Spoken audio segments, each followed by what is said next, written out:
Hello. Hello, hello. Welcome to Jupiter. I'm very excited about tonight.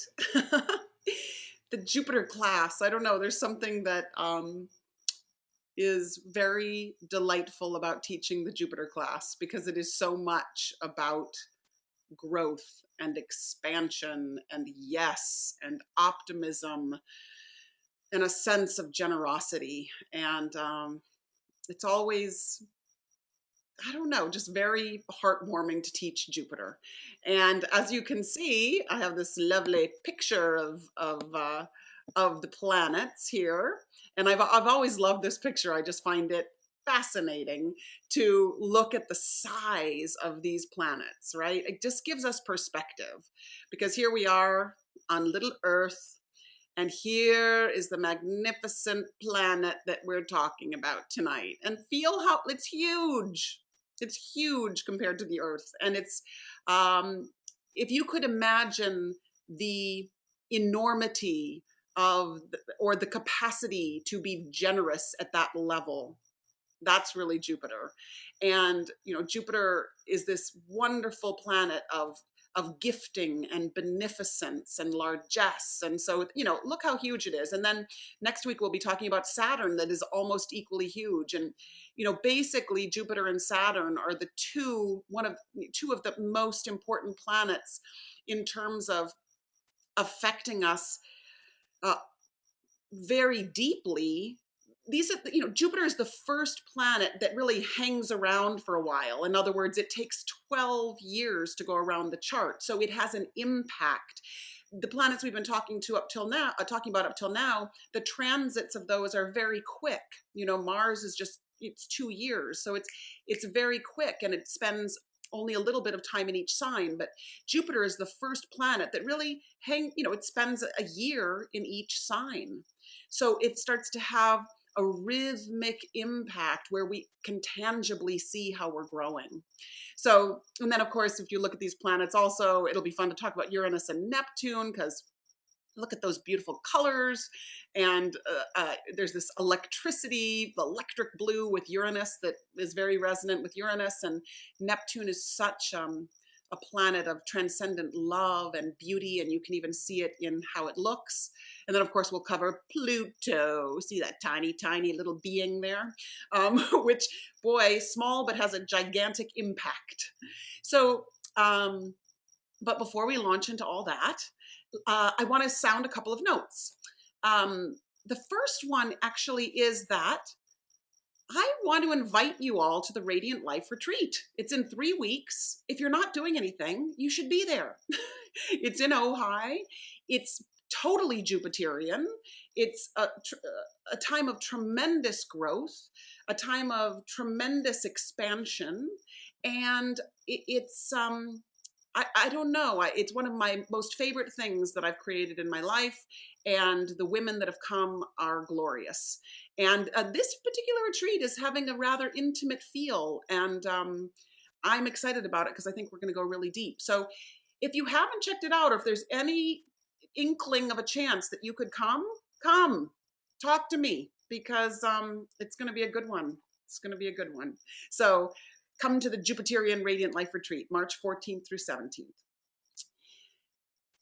Our Jupiter poem, okay? And this is a poem, again, that sort of has been in my life for a long, long time, very long. I've used it with acting students years ago. I've put it in letters to dear friends. I've read it myself for inspiration, and many of you will know it, but it's worth sounding forth on a Jupiterian day. So it is E. E. Cummings. I thank you, God, for most this amazing day. I thank you, God, for most this amazing day, for the leaping greenly spirits of trees and a blue true dream of sky, and for everything which is natural, which is infinite, which is yes. I, who have died, am alive again today, and this is the sun's birthday. This is the birthday of life and of love and wings and of the gay, great, happening, illimitably earth. How should tasting, touching, hearing, seeing, breathing, any, lifted from the know of all nothing, human merely being, doubt, unimaginable you. Now the ears of my ears awake, and now the eyes of my eyes are opened. So the whole feeling of this poem is so Jupiterian. It's like, I have awoken. I look out into the world with gratitude. I see the fullness. I see the ripeness. I see the fertility. I see the springtime, and it's a very heartful poem. And Jupiter is deeply connected to the heart. Actually, it's a second ray planet. It's a planet of love, wisdom. But I have to say, just reading this poem just now, I was thinking, I wonder, I mean, like, there's so many planetary energies present, right? So I thank you, God, for most of this amazing day, for the leaping greenly spirits of trees. That's got a mercurial feel to it, right? And a blue, true dream of sky. That's got a Neptunian feel to it. And for everything which is natural, which is infinite, which is yes, that's all very Jupiterian. But then, I who have died am alive again today. That's Pluto. That's death and rebirth. That's Scorpio. I who have died am alive again today. And this is the sun's birthday. So right there, we presence the sun. And this is the birthday of life and of love and wings and the gay, great happening, illimitably earth. Even earth is presenced, and the fertility and the fecundity and the beauty of earth. I think this is also a very Taurian poem because it celebrates nature in such a powerful way. And then particularly, this is Taurus, right? How should tasting, touching, hearing, seeing, breathing, all the senses are presenced, and that is very Taurian. Lifted from the know of all nothing, human merely being, doubt unimaginable you. In a way, that's even Leo, right? Like, who are you? You're this astounding being that is much more than just this physical being. You occupy space. You are unimaginable. You are nothing and everything. And now the ears of my ears awake, and now the eyes of my eyes are opened. And to me, that's also very Uranian. And, we haven't touched on some of these planets yet, so you're going to hear about them. But, this idea of awakening and the eyes opening and seeing afresh, that's all Uranus. So I haven't really thought of it in that way before, but this poem definitely contains a spectrum of the planets. So yay. Okay, now another piece that I just want to layer in for you right as we get underway, because I had a question about it, is that I would like to layer in very quickly, and I'll just call up a chart, the IC and MC and ascendant and descendant, okay? Because those are the four main positions in the chart. And let's just presence them to make sure we're all clear, okay? And it's great that I call up Jody's chart, because look what's right at the top of the chart. This is Jupiter, right? It looks like a number 4. So definitely find Jupiter in your charts. And for Jody, it's right at the top. So it's incredibly significant as the most elevated planet. So, the 4 most potent angles in the chart are the ascendant, which we've been studying, right? Which has everything to do with our soul purpose and what is rising in us. The midheaven, so this is right up here where Jupiter is, the midheaven, which is the career point, which is the place of your dharmic offering. And whatever sign is ruling that 10th house or ruling that midheaven point is significant, because it says a lot about your work or your gift in the world. So the fact that Gemini is up there for Jody has a lot to do with her as messenger and communicator and bridge builder. So again, the MC, the midheaven, is the indicator of your work offering, your dharmic offering. And then if we go down below to the roots of your chart, to the roots of the tree, this is where you are nourished. This is your home. This is your foundation. This is the base. This is where you stand. This is uh, how you are fed through the roots of the tree, what comes to you from your past, what comes to you from your lineage. So anytime a planet is transiting this area or is in your own natal chart conjunct that area, it has an awful lot to say about your family life, your home, your feeling foundation. It could have a lot to do with the mother energy in your chart, but it's a very potent place. And then lastly, as far as the angles are concerned, we have the descendant. And this is the line that has to do with your partnerships in the world and your relationships and how you meet the world and the texture of the relationships that you would like to have and the kind of people that you call in. And so to have Pisces, for example, which Jody does at the descendant, would suggest that she would want relationships that have a compassionate, sensitive, intuitive, impressionable, gentle, quality to them. Now, she also has some Aries in her seventh house, but you really have to look at what's ruling it. And so the other thing to point out is that generally, because it's a cross, the 4 signs that are at the angles are going to be of the same cross, the same category. So for example, Jody has all mutable energy at the 4 angles: Gemini, Sagittarius, Virgo, and Pisces. It's all flexible, changeable, mutable energy. However, you could also have Leo, Aquarius, Scorpio, Taurus. That's all fixed energy, which is significant. Or you could have Aries, Libra, Cancer, Capricorn, which is all cardinal energy. So these are 4 major points, and it's very significant to feel into whether those positions are mutable, fixed, or cardinal. And remember, cardinal is initiating and plunging in, and fixed is, as it sounds, fixed, set, hard to change.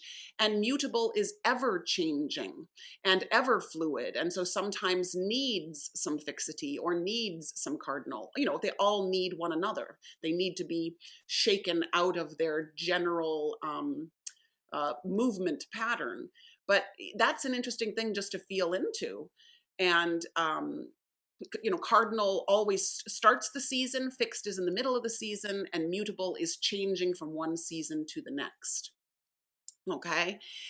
So I wanted to just presence that. You've all been asking some great questions, by the way, and I'm glad that we're clarifying things as we go along. Now, here's something else. I'm going to be talking about Jupiter in all the signs shortly, but I want to presence for you for the first time not only where Jupiter is in your chart, in your natal chart, but also where it is transiting. Okay? So I'm going to show you what I mean by that. And what I will do for all of you this week. Oh, look at that chart. That's very unusual. We're not going to look at that one. We're going to look at this one. What I'm going to do for you this week is send each of you a chart that looks like this. Okay. And this, for some of you, you've definitely seen charts like this. Some of you haven't. This is a picture of where the planets are in the heavens today. Here's February 19th. So this is Florence's natal chart, and this is where the planets are at this very moment. Okay. So what I want to presence for you, and I'm going to actually let all of you know this, is where is Jupiter transiting right now? So for Florence, here's her natal Jupiter in Taurus in the 6th house, and her transiting Jupiter, interestingly enough, is also in her 6th house, but it will move into the 7th house by around late May, June. So as I'm describing the natal positions of Jupiter, it's also very interesting to know where transiting Jupiter is, because that is where you are expanding. That is where you are growing. That is where you are thriving. So for each of you right now, I'm just going to briefly tell you where where Jupiter is in where transiting Jupiter is in your chart. Okay. So for Anne, Jupiter is in your 12th house, but it will soon be at the ascendant, very soon, by June or early July. And in fact, listen to this. Three of you, Anne, Jane, and Sheila, will all have Jupiter at your ascendant soon. And you better believe that's a huge time of expansion, and we'll talk about that. So, Anne, Jupiter's in your 12th house, and I'm going to obviously describe what all this is, but right now, just have the material written down. In the 12th house, soon at your ascendant. Avi, Jupiter's in your 11th house, but by June, it will be in your 12th house. Bree, Jupiter is in your 3rd house, but by May, it will be in your 4th house. It's interesting. A lot of you have Jupiter shifting relatively soon. Cecilia, Jupiter's in your 4th house, but by April, it will be in your 5th house.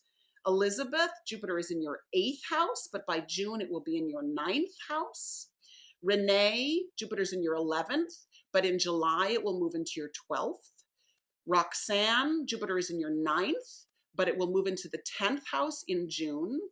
Sheila, Jupiter is in your 12th, and it will be at your ascendant in August of 2013. Florence, Jupiter is in your 6th, as I said, but by May, June, it'll be in your 7th. Jane, Jupiter's in your 12th, but at the end of May, you've got it at your ascendant. Gorgeous, gorgeous. Jill, Jupiter is moving into your 4th house right now. It's been flirting with the cusp, and then it will be in the 5th by the end of June. So also very quickly, Jody, Jupiter is in your 9th. It will be moving into your 10th in June. And Kelly, Jupiter is in your 8th, and it's moving into your 9th in May. And Mary Jo, Jupiter is in your 10th, and it's moving into your 11th in August. Okay, that was quite a woo. But I want to presence that for you, because as you're listening, you're going to hear not only your natal Jupiter, but you're also going to hear like, okay, well, what house is being lit up at this time? Okay. So if I missed anybody, please let me know, but I don't think I did. Good. So let's talk about Jupiter. Let's talk about this gorgeous, big, beneficent planet. Um, Basically, wherever Jupiter is in your chart, it gives you an opportunity to achieve a fuller understanding about that placement. It gives you an opportunity to grow and to expand. One way to think about it is the door is open to you here. You know, wherever it is, whatever sign it's in, whatever house it's in, the door is open to you here. Another way to think about it is big.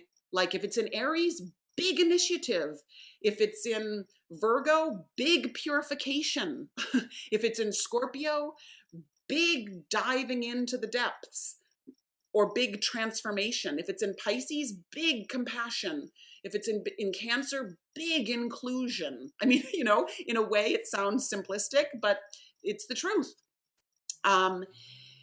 And another way to think about it is yes to this. Yes to manifestation, Jupiter and Taurus. Yes to enlightenment, Jupiter and Taurus.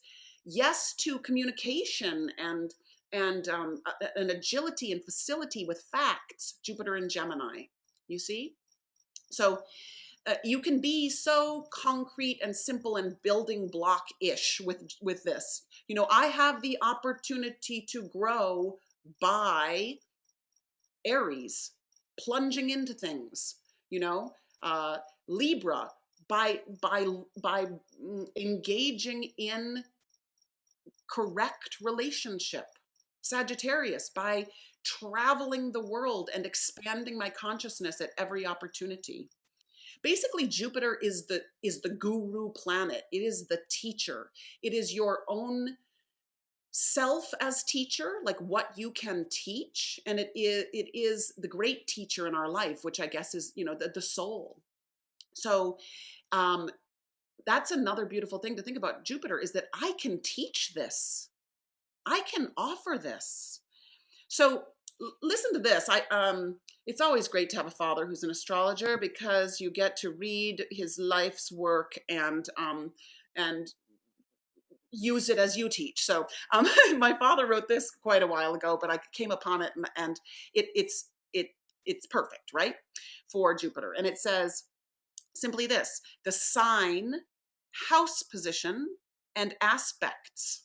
And remember, we started to look at this last time. The sign, house position, and aspects of Jupiter will reveal how an individual may become a benevolent, blessing benefactor, a doer of good for his fellow human beings, and consequently, how good is likely to return to him due to deeds well done, either in this life cycle or a former. Okay, isn't that beautiful? So you have all these hints. The sign, house position, and aspects will reveal how an individual may become a benevolent, blessing benefactor. Like, here is where you can do good in the world for his fellow human beings, and consequently, and this is important, how good is also likely to return to him. Like, how will goodness come to you? Goodness will come to you in the house that Jupiter is, in the sign that Jupiter is. You will benefit as long as you're aligned, as long as you're well intentioned. The only danger of Jupiter is too much, is excess, is overdoing, is overindulging. And so that's definitely there has to be an awareness about that. Okay. Also, another way to think about Jupiter is to ask, how how can I expand my consciousness? Through what means? And again, we want to look at the house and the sign placement. So where can this expansion be expected to occur?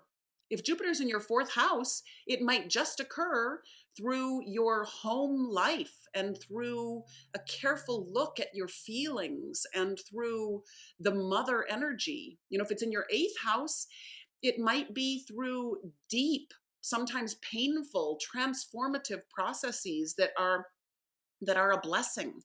The pain that brings the blessing, because or the deepest intimacy that brings the blessing. So Jupiter, it teaches, it nourishes, it gives, it pours forth, it fulfills. Wherever Jupiter is, there is fulfillment.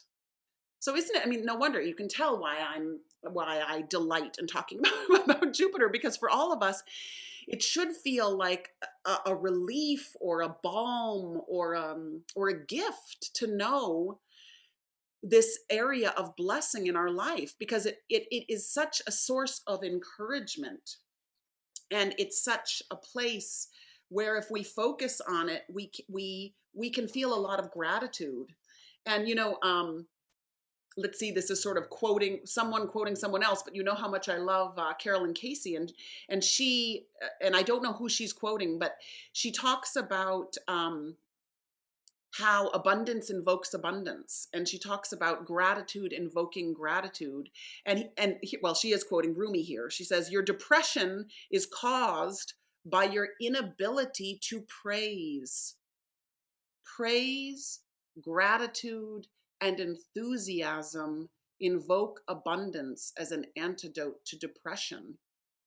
So guess what? If we're feeling depressed, if we're feeling defeated, if we're feeling depleted, we have to look at Jupiter as this incredibly generous planet.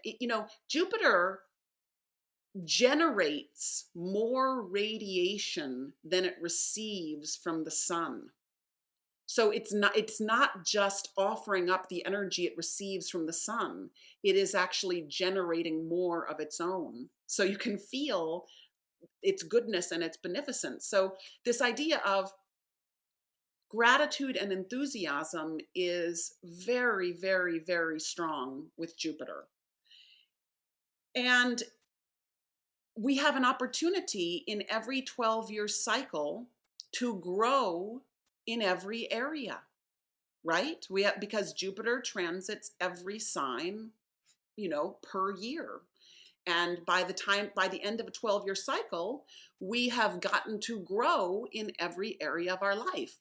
Just like when we look at Saturn next week, which is a 28 to 30-year cycle, at the end of 28 to 30 years, we will have been tested in every area of our life. So when we look at a Jupiter cycle, it's at the age of 12, at the age of 24, at the age of 36, right? At the age of 48, that Jupiter returns to its natal position and starts a cycle anew. Now you can look at lots of different 12-year cycles. You could look at the cycles of when Jupiter hits your sun, and then every 12 years, and that's going to be different ages. Or when Jupiter hits your ascendant, which for some of you that's coming up. And I highly suggest that you look at when Jupiter has hit your ascendant throughout the past. So for those 3 of you that I just mentioned, it's hitting, your ascendant this year, then you would go back to 2001 and you'd say, well, what was going on then? Because that was the last cycle of expansion. And basically, a question to ask yourself is, what did I want to do 12 years ago? Maybe I wasn't ready then, but I am now. Imagine that, right? Maybe I wasn't ready then, or maybe the time was not then for this to occur. But as we spiral upward, as we evolve, as we grow, we're ready to take on something new, and we're ready for the next expansion in our life. So, and Jupiter rules journeys, right? Jupiter rules the sign Sagittarius, right? And it rules the 9th house. So it rules journeys, and it rules journeys that are both inner journeys and outer journeys. So it's our inner spiritual journey, and it's the outer journeys that we take around the world that expand our world, that bring new consciousness in. So, another way, um, that Carolyn Casey talks about Jupiter, and she, by the way, if you haven't gotten the book yet, get it, because it's one of my favorite, Making the Gods Work for You.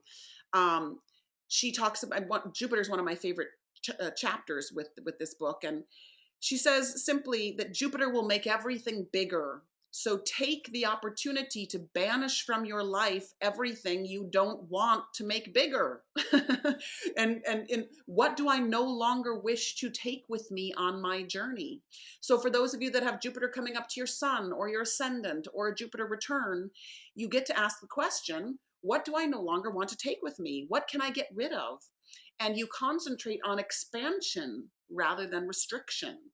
So you get to decide how you want to grow and what you don't want to bring with you on that next cycle of growth. So let's just break it down quickly and just say that, again, let's look at elements. Jupiter in fire signs will have opportunities come to them when they're willing to risk expression, try new things, plunge in. The opportunities and blessings come through a fiery, passionate expression and a willingness to dive in and run and plunge and express. So, and again, by now, hopefully we know our fire signs: Aries, Leo, Sagittarius. And Jupiter in earth signs, the opportunities will come when you work hard, when you assume responsibility, when you resonate with the natural world, when you resonate with the rhythms, when you are practical, when you are grounded, when you are rhythmic, when you are in tune with the flow of the earth's cycles. And it will benefit you when you are, and you can be a teacher of this as well.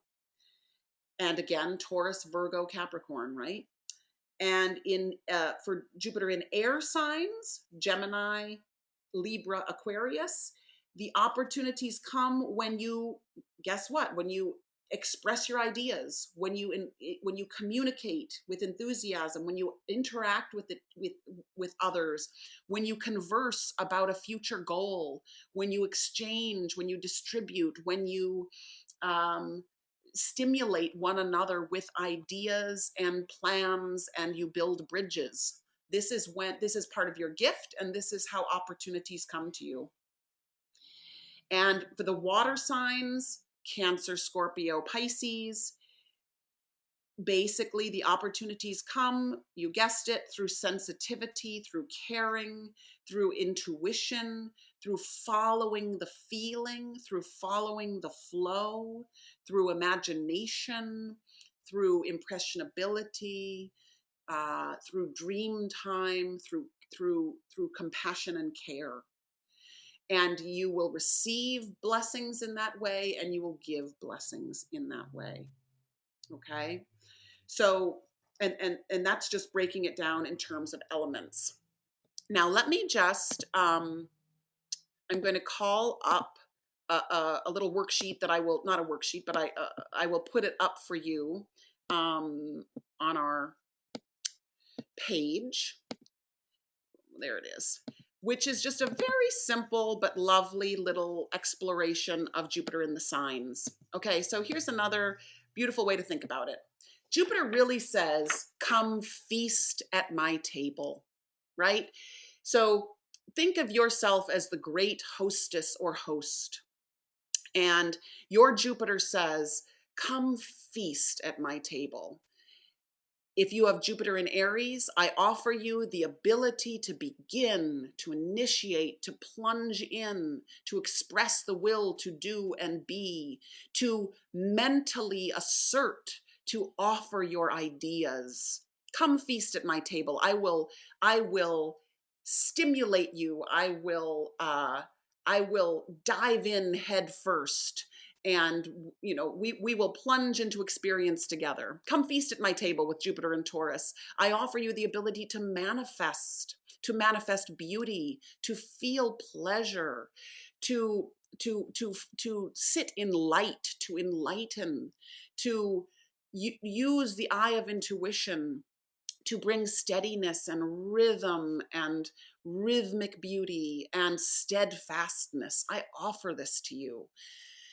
And I offer you the capacity to sit with me and digest the wisdom of the ages, to grow in light with me. Jupiter and Gemini, come feast at my table. I offer you curiosity. I offer you flexibility. I offer you facts. I offer you delight. I offer you questions. I offer you language. I offer you networking and knowledge. I offer you bridge building. I offer you diversity, right? Come feast at my table, Jupiter and Cancer. I offer you the ability to nurture, to nourish, to build a house of light, to secure a base, to build a home, to include more and more, to use a profound sensitivity, to embrace, to mother, to sit in a flow of feeling, to pay attention to the cycles of the feminine, the cycle, the rhythm of the tides, to feed. I offer you, if anybody's going to say, come feast at my table, it's Jupiter and Cancer, because I want to feed you.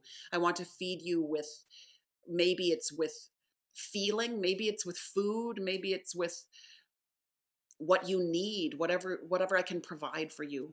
Come feast at my table, Jupiter and Leo. I offer you the ability to shine, to say I am, to say I express.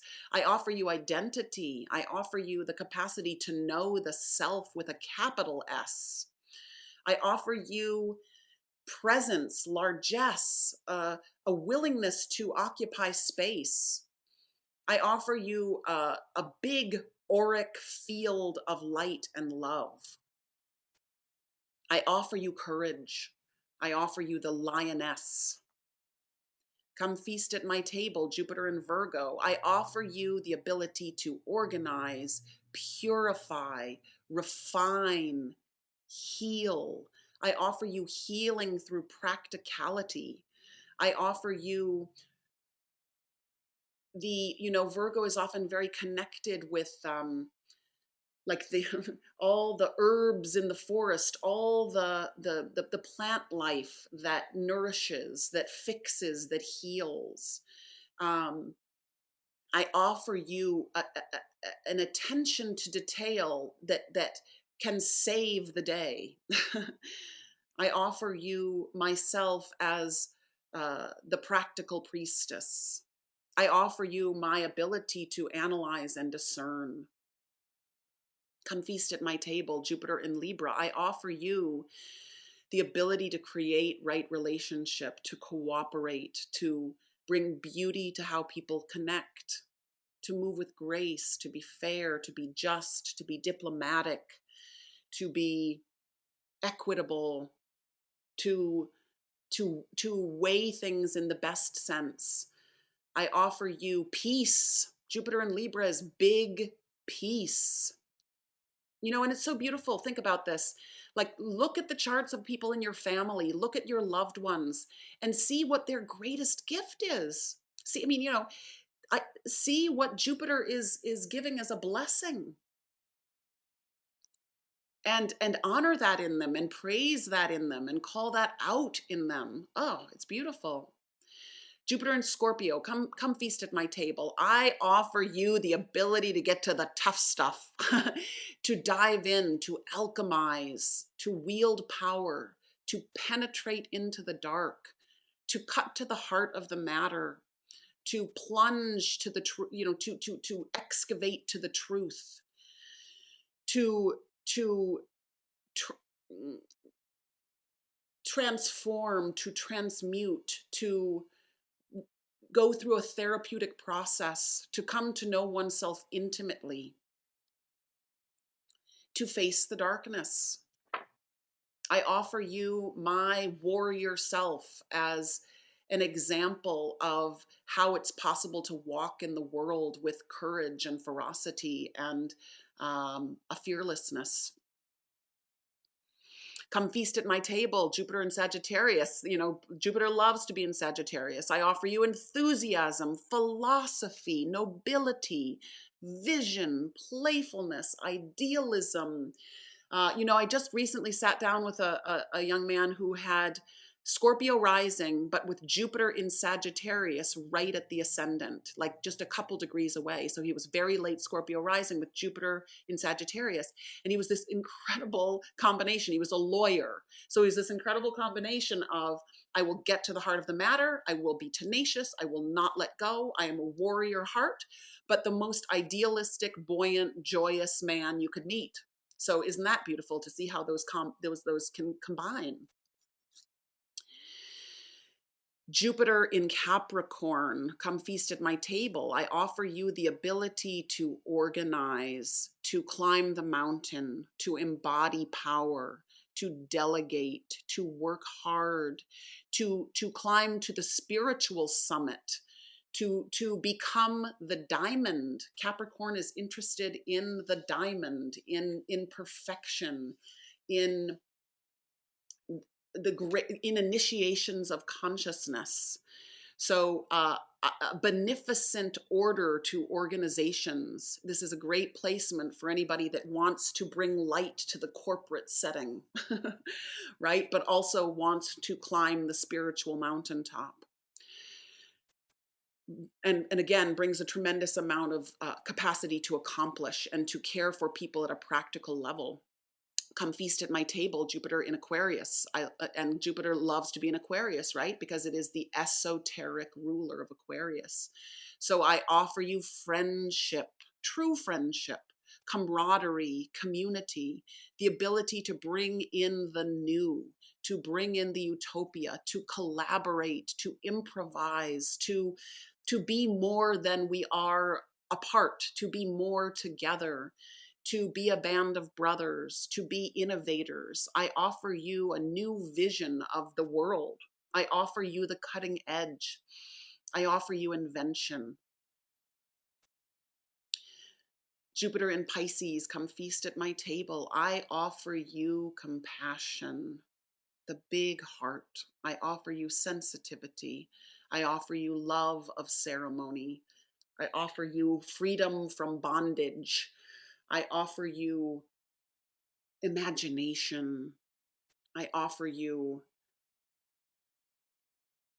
the ability to occupy a vastness and a wordlessness and a realm of uh, the unknown. I offer you the capacity to uh, live in sanctuary, to be sanctuary.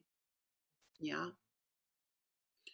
So beautiful. And look, now you can do your own work with this, and you can imagine what happens if Jupiter gets excessive in any of these signs, right?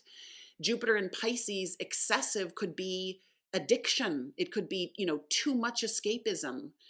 Uh, Jupiter in Aquarius could be too groupy, or too aloof, or without the capacity to individuate, or Jupiter in Capricorn could get too hardened, or too corporate. Jupiter in Sagittarius could be reckless. Jupiter in Scorpio could be too fascinated with the dark and excessively interested in the dark. Jupiter and Libra could give themselves away in relationship and lose themselves in relationship. Jupiter and Virgo could get obsessed with the material plane. Jupiter and Leo could just be consumed with the self. Look at wonderful me. Jupiter in Cancer could be too sensitive, too moody, too in pain, too wounded, or a smother mother. It could be too much in terms of the mothering energy. Jupiter and Gemini could scatter, and could be too reliant on the fact of things and not enough on the inspiration and big ideas. Jupiter in Taurus could be too fixed, too concretized, too sensual, too stubborn. Jupiter in Aries could be too impulsive and too headstrong, right? So there's always the capacity to be excessive, but the truth is that, you know, unless it's horribly aspected, which is rare, Jupiter just has this flow and force of beneficence and goodness that wants to be at work. Okay. So again, and I'll just, we keep on hitting this in new ways, right? We keep on talking about the houses in new ways, but let's just look at me go through this. I can't quite get it to work. So here are the houses, and we've covered this, but let's hear it again. So come feast at my table, let's say we have Jupiter in Aries. I offer you, the ability to plunge in, to mentally assert, but where? And so I offer this and receive this where? If you offer this beneficence and this gratitude and this goodness and you receive it in the first house, you offer it through who you are, through who you come forth with, through your physical body. It's that first house of just the self where you walk in the room, and if you have Jupiter in the first house, people experience you as an optimistic, joyous, forward, expansive person. I mean, obviously, again, depends on what sign it's in, but you have a Jupiterian flavor just in how you walk through the door. Just as I described this young man with Jupiter in the first house at his ascendant. It's like he could have all the intensity of Scorpio that he wants, but that Jupiter has a big say because it's in the house that leads us off. If you have Jupiter in the second house, you offer and receive this goodness in the realm of values, in the realm of what you manifest, in the realm of money, in the realm of self-worth. Okay, so Jupiter in the second house can help you feel the worthiness of who you are. And you can teach that as well. Remember that idea of where Jupiter is, you can teach. In the third house, I offer this Jupiterian energy and I receive it through my communications, through my bridge building, through my writing, through the gift of speech, through my message, through early education. That's the third house. The third house also rules brothers and sisters, right? So if you have Jupiter in the third house, you might have an incredible deep gift in the realm of siblings. It can get as concrete as that. Or you could have a sibling that was a very powerful presence in your life. If Jupiter's in the fourth house, you offer and receive this gift of Jupiter in your home, in your feeling foundation, in your spiritual home, through your ancestry. Generally, if somebody has Jupiter in the fourth house, their home life, their childhood has a blessing. Of course, there can be bad aspects, and of course, there can be other pieces that play against that. But generally, Jupiter in the fourth house is the big, bountiful home. Jupiter in the fifth house, I offer and receive this goodness, this gratitude, this beneficence in my artistic expression, or through my children, or in how I'm able to find pleasure. Jupiter in the fifth house, people know how to have pleasure in their lives and know how to create. And part of their gift is their artistry, whether they're an artist or not. It's the artist of living. Jupiter in the sixth house, it's through your work, through your health, through your attention to detail, through your desire to devote yourself to a particular line, sometimes also through animals. That sixth house is so connected to the domesticated animals and wanting to uplift the animal kingdom. Through your goodness as a co-worker. Jupiter in the seventh house, yeah, you have Jupiter in the seventh house through your intimate relationships. Sometimes Jupiter in the seventh house can be like you have a ton of relationships and you're excessive in relationships and maybe they don't stick, right? But generally, Jupiter in the seventh house, there is a blessing in the realm of relationship. There is an opportunity to grow there in a beautiful way. It's said that Jupiter is the planet of unsought opportunity and Saturn is the planet of hard won opportunity. So wherever Jupiter is in your chart, it is unsought opportunity. It is a gift. It is a blessing. So you then have a responsibility to give it as a blessing as well, to teach it, to offer it, to be an embodiment of it. Jupiter in your eighth house, yeah, I offer and receive this energy in profound rites of passage, in working with others' money, with what others value, with others' therapeutic process, in therapeutic exchange, in people with Jupiter in the eighth house can usher others through very difficult circumstance because they shed a light and because they've also had to, go through these experiences themselves. So there is a grace in the most dire circumstance. There is a blessing and there's light to be found. Jupiter in the ninth house, I offer and receive this in my travels. Yeah, Jupiter in the ninth house, it's like blessings on higher education, blessings as a teacher, blessings in your travels, blessings in worldly ideas. Sometimes if people have Saturn in the ninth house, there can be a more limited view, or they could be raised in a more fundamentalist household. But, Jupiter in the ninth house brings a kind of expansion, an opportunity to experience other spiritual paths, other religions, it's the big broad strokes of higher education. You get to have a liberal arts education with Jupiter in the ninth house.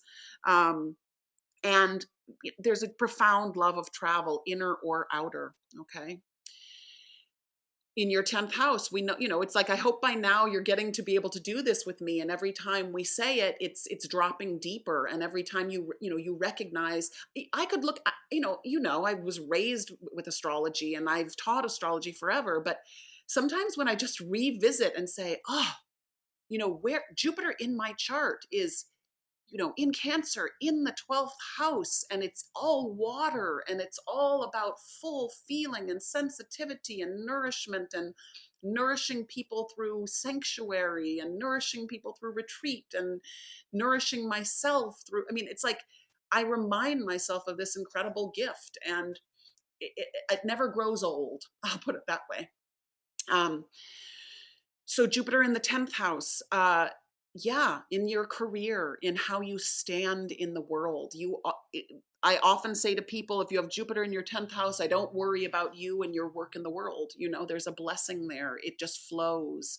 There's opportunity. This is where you will grow. This is where you will be gifted. This is where you will expand. This is where your consciousness can grow. So you might start, you know, in a particular area of work, but Jupiter brings expansion of consciousness. So you will always evolve in that area. Jupiter in the 11th house, you know, this is the area where I grow through my friends, through my community, in my greatest hopes and wishes. Uh, it is where I get to be the teacher who distributes. It's where I get to feel that we are more together. It's where I get to feel I can hear in my very bones that we are one humanity. It's where I get to know that we can, that there's a thriving at the cutting edge. There's a thriving in welcoming the new age. There's a gift in technology. There's a gift in experimentation. And Jupiter in the 12th house, I get to experience this gift, this gratitude, this beneficence quietly, like a beautiful guardian angel behind closed doors. I get to feel Jupiter as the wings at my back, as a patron. It could be quite literally a patron.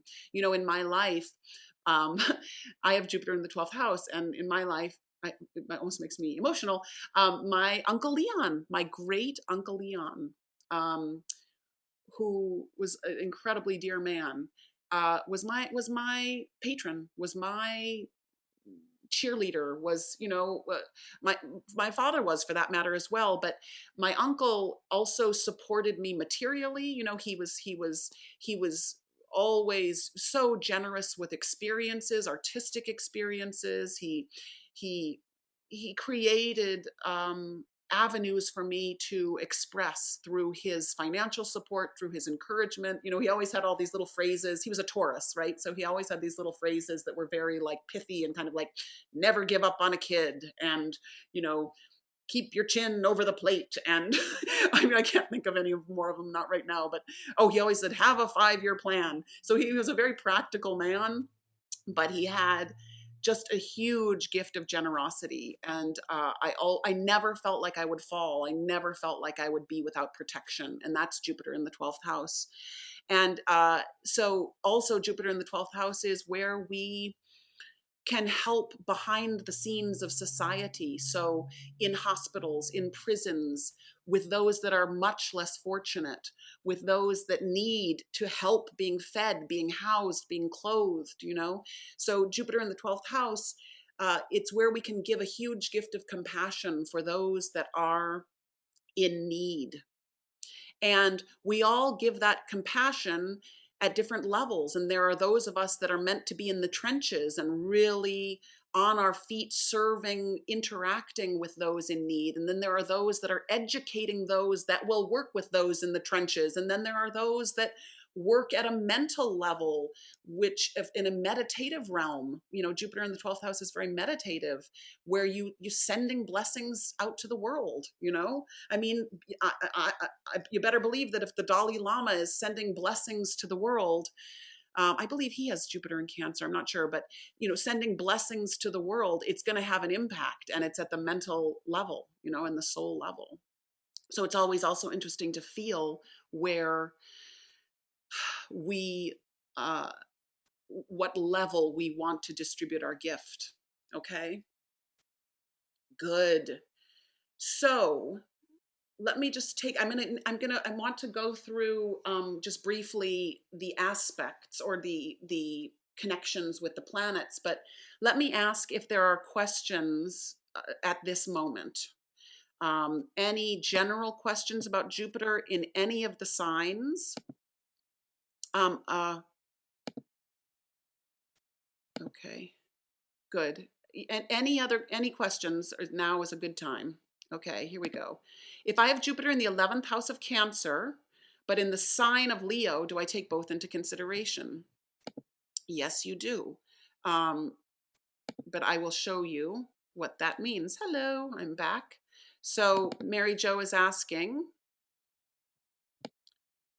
just a moment. Here we go. Mary Jo is asking, if I have Jupiter in the 11th house, like, there we go. Here's her Jupiter in the 11th house in Leo, but she says, but it's in the Cancer house. Do I take both into consideration? So what I would say to you, Mary Jo, is that for now, I would keep it very simple. I would say, for now, I would say I have Jupiter in Leo. So what does that mean? And this is, this is the big, generous self. This is the big, courageous, generous aura in the area of the group. And that is the most important quality. Those are the most important qualities to look at. The fact that your Jupiter is in a house ruled by Cancer, yes, significant. But to tell you the truth, like if I were reading a chart, I wouldn't be looking at that. Because you have such a loaded house, I would be looking at the individual planets. I'd be looking at them sitting next to each other. I would be looking at what that all means. And in this case, Jupiter is sitting next to Mars, so there's a big yes to your Mars energy. But in your case, it's all about the big individual, the big radiant self in the realm of community, and how you can be a part of ushering in the new ways of expression, the new ways of working in a group. So ignore the Cancer rulership for now, because there's enough to look at before that. And that eventually that will be a tiny sensitizing factor to weave in. I would say to you, Mary Jo, it's more important to look at the ruler of a house when there's nothing in it, because then it says a whole lot more about that house. So for example, Aries ruling your 8th house when there's nothing in it. So that's going to give you a lot more about the quality of that house. Okay, good. So Bree asks, can you talk a little bit about how to think of our Jupiter placement at the time of our birth in conjunction with our current Jupiter placement? And can you talk about Jupiter conjunct Saturn and how those energies affect each other? Yes, and I'll definitely talk about the aspects in one moment. And can I talk a little bit about how to think of our Jupiter placement at the time of our birth in conjunction with our current Jupiter placement? So yes, so I'll call up Bree's chart for a moment. And basically, there are two ways to answer this, okay? The first is that what you want to look at with Jupiter transiting, so here's, for Bree, here's Jupiter transiting her 3rd house, okay? So what I want to look at that is I want to say, wow, this is an incredible time for her to be writing, to be distributing her message, for her to be being heard in what she has to say, for her to be generating ideas, for her, it's going to be a very fertile time, for a very creative time. Then I might go ahead and in her case, like Jupiter is not conjuncting any planets. There are no planets in Gemini in Bree's chart. Shortly, Jupiter will be trining her sun, because you can see this. Her sun is in Libra, 20 degrees Libra, and Jupiter is at 7 degrees Gemini. Those are both air signs. Jupiter is going to start to move very rapidly through Gemini, and by May will be at 20 degrees Gemini. So guess what? Gemini and Libra, both air signs, are 120 degrees apart, or they're trine. So you can't see that, but this is where you're going to have to start to learn and figure out. And don't worry if it feels a little bit complicated right now. So I'd want to look at Jupiter, the fact that it's going to be trining her sun and trining Pluto, because that's going to bring expansion to her sun. But in terms of your natal Pluto, Bree, it's interesting that your natal Pluto is in Virgo, which is very, it has a certain particular order. It has a certain system. It has a certain way of paying attention to the sequence of things. And currently, Jupiter in Gemini is square that. So, in other words, Gemini and Virgo are square one another. They're very different energies. So, Jupiter and Gemini might feel to you a little bit unsettling because it's going to have 10,000 ideas, and your Jupiter in Virgo is going to want to organize them all. And so you do have to look at the contrast. You can, in this case, looking at the contrast of your natal Jupiter and your transiting Jupiter is interesting and fruitful, because it's like, well, one of my greatest gifts is in organizing and is in creating a system, or in creating rituals and rituals of devotion. That's Virgo, right? But right now, it's all being stirred up with a kind of lots of questions, lots of curiosities, lots of words, lots of things that want to be written. And it's kind of might be challenging that natal position. And by the way, it will be exactly square by June, by sort of mid to late June, right when Jupiter's about to move into Cancer. So that's one way to look at how transiting Jupiter is affecting natal Jupiter. For some of you, transiting Jupiter might be trining your natal Jupiter, or it might be conjuncting it, or it might be opposing it. So, or it might be doing nothing with it, and in which case it's not as significant. But in this case, it's offering a contrast. So yeah, so let us talk about just quickly the different positions. And again, this is something that you might also start to be able to say with me as your own teacher self. If Jupiter is conjunct your sun, or trine your sun, or sextile your sun, your sun, your personality is deeply supported.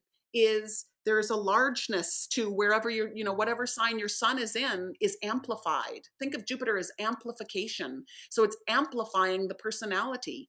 If Jupiter is at your ascendant, guess what? It's amplifying the soul purpose. That's a beautiful combination. If it's as long as Jupiter is conjunct your sun or in harmony with your sun and amplifying the integrated personality, that's a gorgeous thing, because it helps you be effective in the world.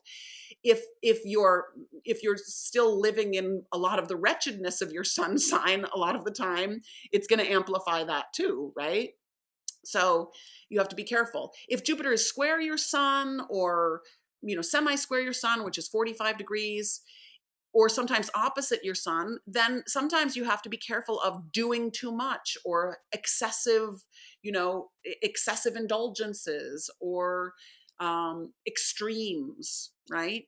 But again, Jupiter is such a planet that has so much goodness to it that, yes, it can get ugly, but I've rarely seen it get really really ugly. I mean, I suppose sometimes when you have difficult Jupiter transits, there can be like physical weight. There can be excessive weight with Jupiter, because it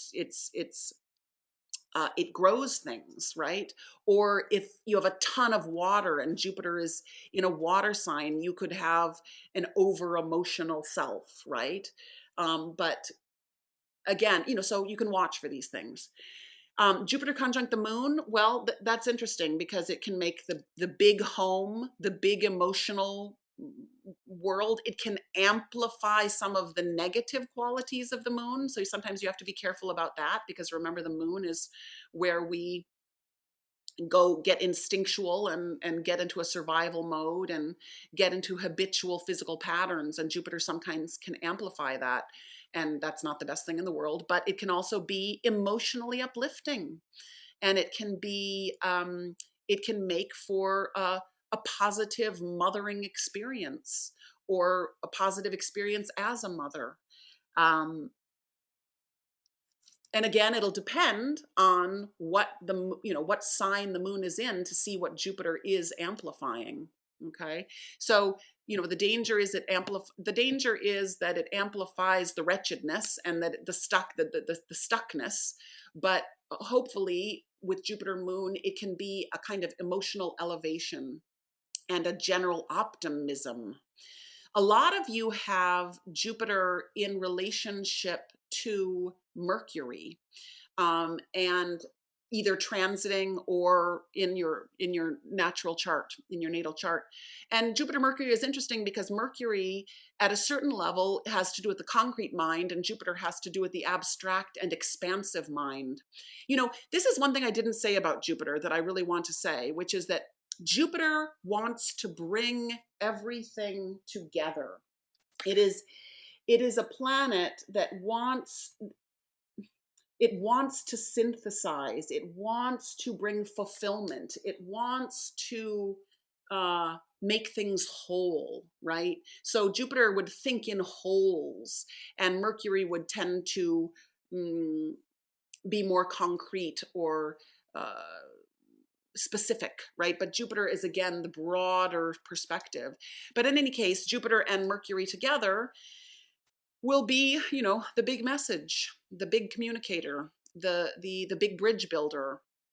Again, if you have Jupiter square Mercury, or in a challenging position, you can have too much communication. You can have diffuse communication. You can have um, excessive verbiage. It can be difficult to communicate.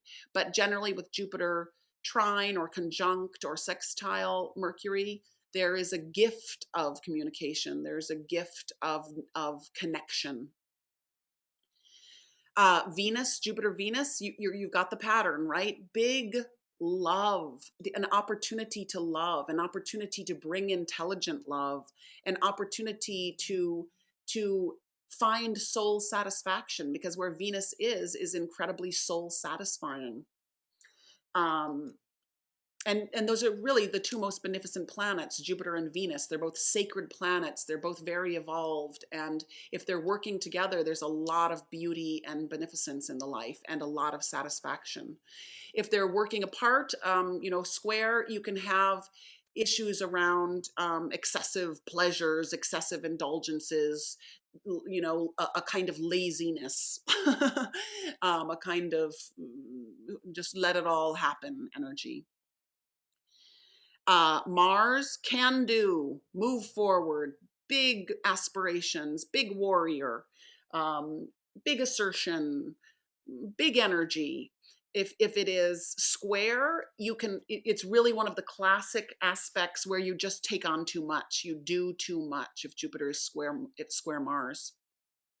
But if it's trine, sextile, conjunct, there is a tremendous sense of right timing and drive and optimism and can do.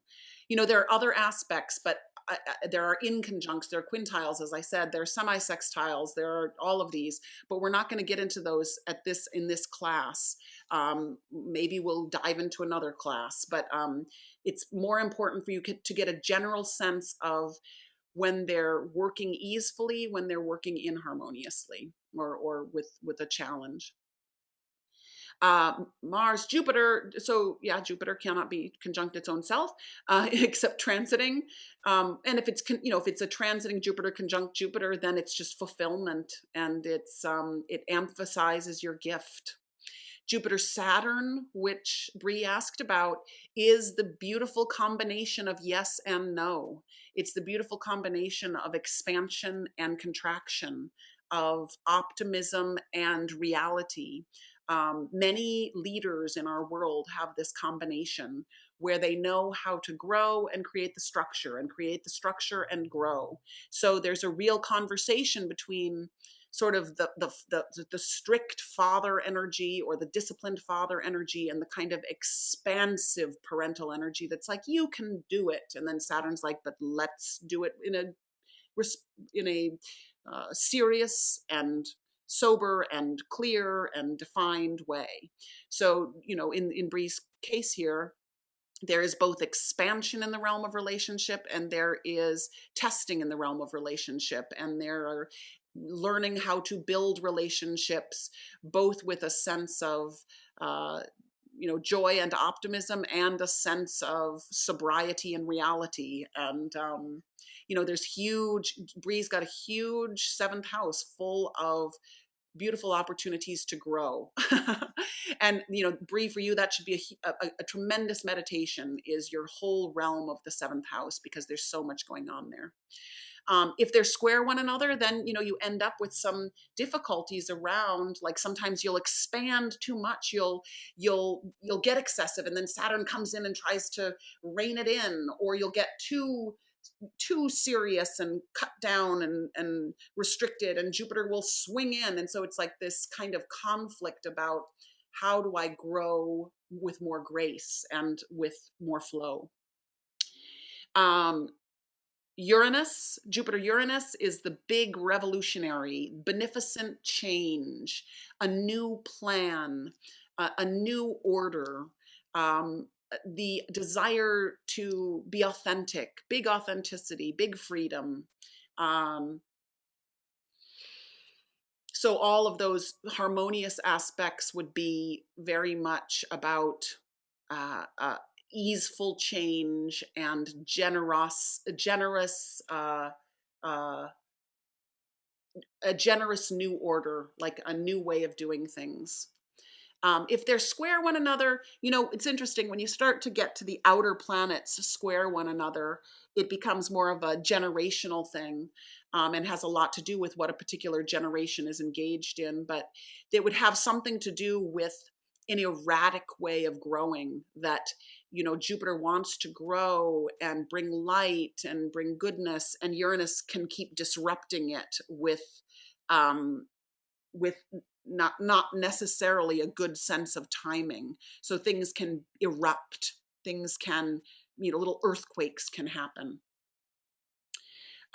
Jupiter Neptune, big feeling, big heart, big compassion, big dreams, big sensitivity, big impressionability, uh, big oceanic consciousness. And again, if Jupiter is in a difficult relationship with Neptune, the kind of dreamy confusion, idealistic, even escapist energy of Neptune can be in conflict with the desire to grow, can be in conflict with how you would choose to grow without obstruction. And Neptune can sometimes bring in a haze or confusion or delusion. Okay. But if they're sitting next to each other, or sextile one another, or trine one another, there's a lot of flow in the realm of love and devotion. And Jupiter Pluto is at its best, it is the big healer. At its worst, it's big death. I mean, Pluto is not to be messed with. So um, I don't know the specifics now, but like some of the people involved, for example, in the atom bomb, or creating some of these weapons of mass destruction, could have Jupiter Pluto, because Pluto amplified is death and is destruction. But at the same time, it could be big healing uh, the big healer, the energy of transformation gracefully undergone.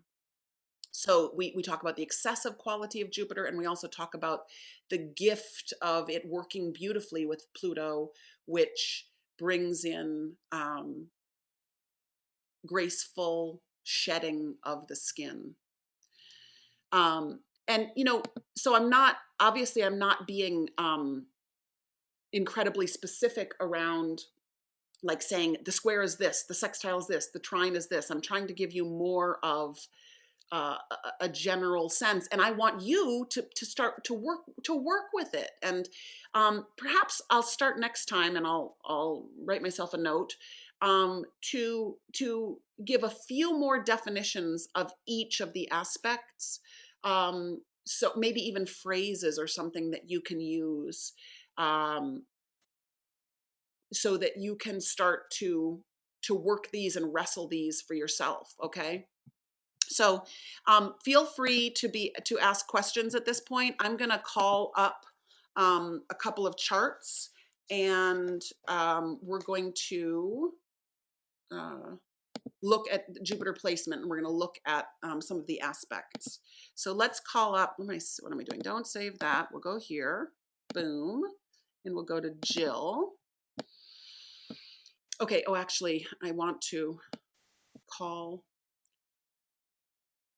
my computer's being a little fickle in its lovely slowness. I'm going to call up the buy wheel.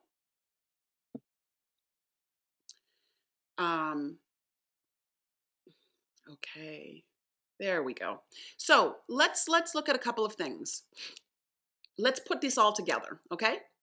So here's Jill's natal chart. What you'll start to get an idea now of how I look at a chart. So of course, the first thing I do is I go, oh my gosh, look, Jill has Aquarius rising. So guess what? That means that Jupiter is an incredibly important planet in her chart. It's the esoteric ruler. So you better believe that I want to know where it is. And you better believe that there's going to be a big influence wherever it is.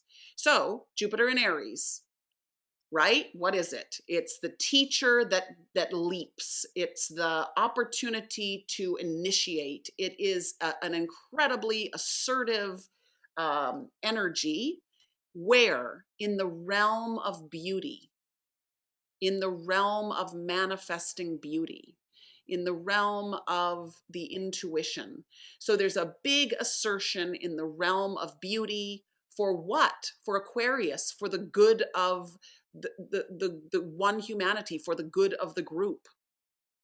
What's happening with Jupiter in her chart? Look at this. I mean, you can't, I know it's smaller in this when there's a bi-wheel, but what's happening? It's sextile Saturn. Okay. So there's a creative conversation with this planet of structure. And it's saying, I want to assert, I want to manifest beauty. And Saturn is in Aquarius. And it's sort of saying, well, but I'm a little bit hesitant about the group. I'm a little bit nervous about the group, even though I'm here for the group. I'm a little bit hesitant about it. I feel like a little bit of a lone wolf. Can I just create my art or assert my beauty for its own sake? Well, yes, maybe you can, but all the more fun with the sextile if you commit Saturn and trust. And I use the word trust because of Saturn in the 12th house. Trust the power of the group and the power of your own beautiful creativity. Okay. And then I look to the trine. Here's a trine. And I say, gosh, what is Jupiter speaking to? It's speaking to another fiery placement. It's speaking to Mercury in Leo.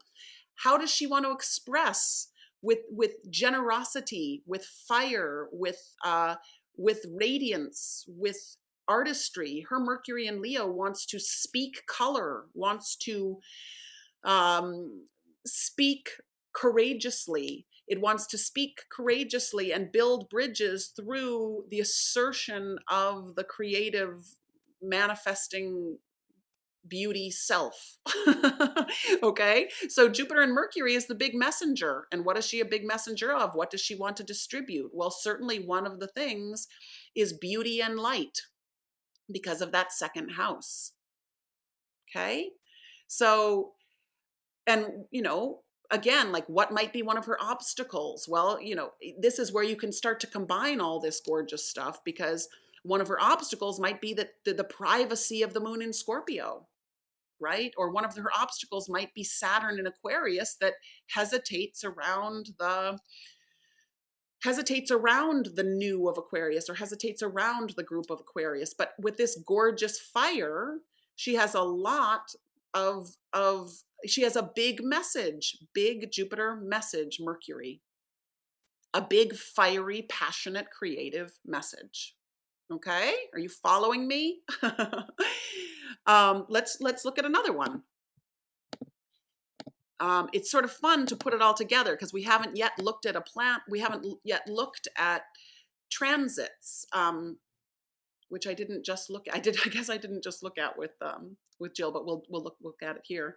So with Jane, let's start and look at the transits. So here she's been in a period of time where Jupiter has been transiting her 12th house, which is a time of sanctuary and a time of uh, feeling quietly supported, and a time of synthesizing and wrapping some things up so that she can, when Jupiter gets to her ascendant, which is imminent, um, be the messenger, be the big messenger, put some things together in her life, make some connections.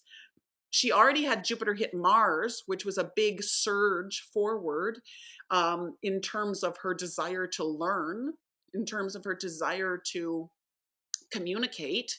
Of course, it's in the 12th house, so there's a little bit that's hidden there, right? But she's preparing for this whole new 12-year cycle because Jupiter will hit her ascendant and then unfold that message over the whole next 12 years. Okay? So that, we're learning through the transits of that. Now, where is Jupiter in her natal chart? Look at that. She's got this incredible, stellium in the 5th house. And interestingly enough, guess what it's sitting next to? Mercury. Jupiter is sitting next to Mercury, which is sitting next to Neptune. You can't look at any of those planets alone. So what, in fact, I'll just go ahead and call up her, just the the normal wheel, because we looked at the transits so that you can have a better look at this. But here they are, Jupiter, Mercury, Neptune, the big inspired Neptune message, Mercury. But what kind of inspired message? We have to learn about it through Scorpio. It's a deep, creative 5th house, penetrating, transformative message. Get to the heart of the matter message. A message about how you can transform your life.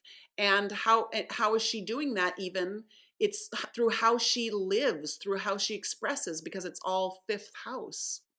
And this would give a great, Jupiter and Mercury is also really intelligent financially, because Scorpio is a financial sign. So even at a very concrete level, it can bring a financial intelligence.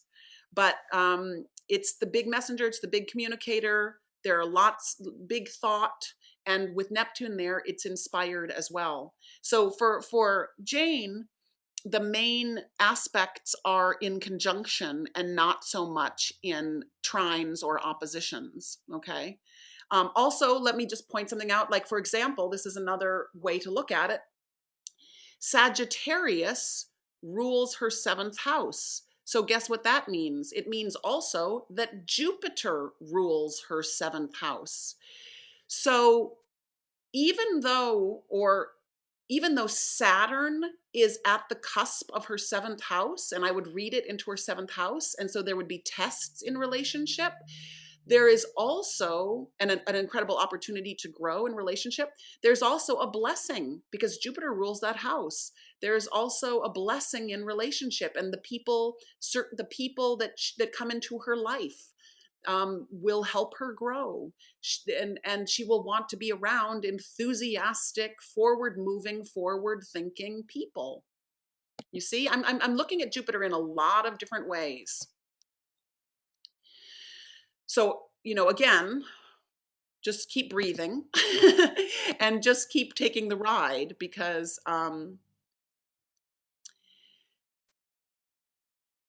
it's good to do that. Okay, let's look at Sheila. And please, if you have a question about your own chart, don't be shy. Okay. I'm going to call up Sheila, but it's interesting because both she and Anne both have Cancer rising. So there's a similar thing at work here. I think Anne has 4 degrees Cancer rising. But here's Jupiter, and Jupiter, just as with Jane, is going to zoom through the 12th house now. And so there's going to be this expansion in sanctuary. There's going to be a quieter time, a more internal time, right before Jupiter hits this Cancer ascendant. And by the way, Venus at the ascendant as well. So big soul satisfaction around what Sheila wishes to nourish. And this will hit in August, right? Jupiter will be at 12 degrees Cancer by August. So something comes to fulfillment there for sure. Now Sheila is also another example of, just like Bree, Jupiter conjunct Saturn in Capricorn. Bree had them in different signs, but she had Jupiter in Virgo and Saturn in Libra. But Sheila has them in the same sign in the house of relationship. So there again are huge lessons in relationship. There's huge lessons in how she chooses to climb the mountain of Capricorn, big spiritual opportunities for growth, and also a lot of that growth having to come through profound amounts of discipline, Saturn in Capricorn. And then let me just call up, not the bi-wheel, but let me call up the aspects in the natal chart. And here we see that Jupiter is also trine Mars. Okay, so that's a lot of enthusiasm and a lot of can do and a lot of capacity to, whenever there's an outer planet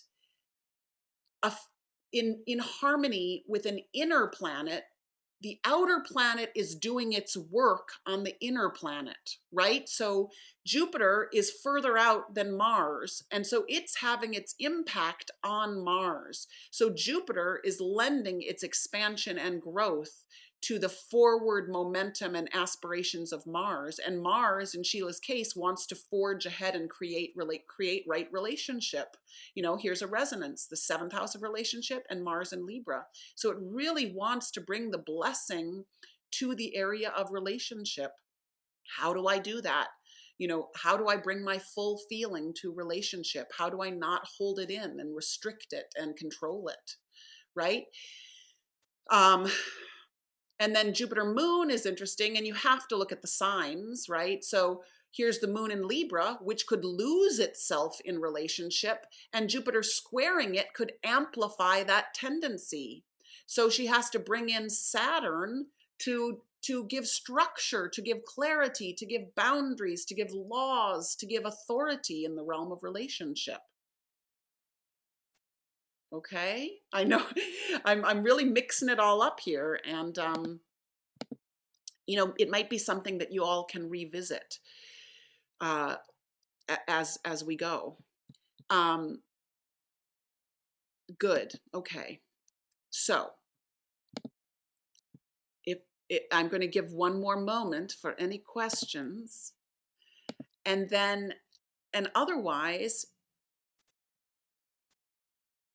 I want you to think tonight about the gift, about the blessing, about this, that we can have such gratitude for this placement. It's like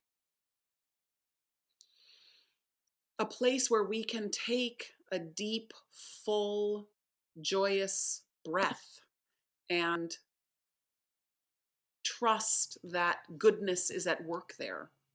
Trust that there's generosity at work there. Trust that this is an area throughout our life that we will grow and expand. And there is, okay, so there is one more question, and I'll go ahead and take that question, and it's Roxanne, and she says, when you say that a planet is ruling a house, do you most often think of it as the exoteric planet ruling or the esoteric? I think of both. You have to think of both. So, and this is a place where you all have to definitely learn the exoteric and esoteric rulers. So for example, just very, very simply, for example, if I'm looking at Roxanne's chart, I will go, I'll go around and I'll say, Yes, what rules Roxanne's fourth house?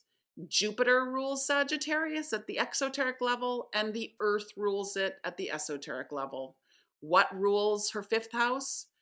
Uranus at the personality level and Jupiter at the esoteric level. And experiment. See which planet makes the most sense to you. See what you're living in. Are you experiencing your creativity, Roxanne, in a Uranian fashion, or are you experiencing it in a Jupiterian fashion that brings people together? You know, Pisces ruling the sixth house. You could look at Neptune, you could look at Jupiter. You know, Jupiter does rule Pisces, by the way, at the personality level. Or you can look at Pluto at the esoteric level. So go around your chart, write it in. I believe that we first listed all the planets and the exoteric and esoteric rulers in the very first class. So I absolutely use both. And again, it's a gorgeous experiment for you to see which is having most say, and to see if there's if the esoteric ruler, if you want to invite that into that house more. Okay. So thank you, friends. I have a tremendous amount of gratitude for you being here.